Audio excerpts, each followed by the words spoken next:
Hi friends, நம்மளோட சேனலை பார்க்க வந்த எல்லாருக்கும் தேங்க்ஸ்.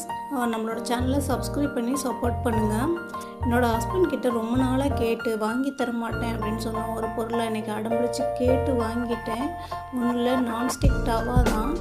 இது உடம்பு ஹெல்த்தி இல்லை அப்படின்னு சொல்லிட்டு எங்கள் வீட்டில் வாங்கியே தர மாட்டேன்ட்டாங்க. ஒரு வழியாக கேட்டு வாங்கிட்டேன். இந்த பானை வந்து லைட்டாக ஹீட் பண்ணோம் அப்படின்னா அந்த ஸ்டிக்கர் எடுக்கிறதுக்கு ஈஸியாக வந்துடும். இதுக்கப்புறம் நம்ம அதை க்ளீன் பண்ணிக்கலாம். நம்ம எப்பவும் யூஸ் பண்ணுற பாத்திரங்கள் வரைக்கும் யூஸ் பண்ணுற லிக்யூடோ சோப்போ ஏதோ வச்சு நல்லா தேய்ச்சி க்ளீன் பண்ணிவிட்டு இன்றைக்கி தோசை ஊற்றி பார்க்கலாம் எப்படி இருக்குன்னு. எத்தனை பேருக்கு இரும்பு கல்லில் ஊற்றுற தோசை தான் பிடிக்கும் அப்படின்றவங்க இந்த வீடியோவை லைக் பண்ணுங்கள். நான்ஸ்டிக் டவால் யூஸ் பண்ணலாமா பண்ணக்கூடாதா அப்படின்றத நீங்கள் கமெண்ட்டில் சொல்லுங்கள். இது வரைக்கும் நான் நான்ஸ்டிக் யூஸ் பண்ணதில்லை, இப்போ தான் ஃபஸ்ட் டைம் யூஸ் பண்ணுறேன். சாப்பிட்டு பார்க்கலாம் எப்படி இருக்குன்னு. தோசை வித் தக்காளி சட்னி.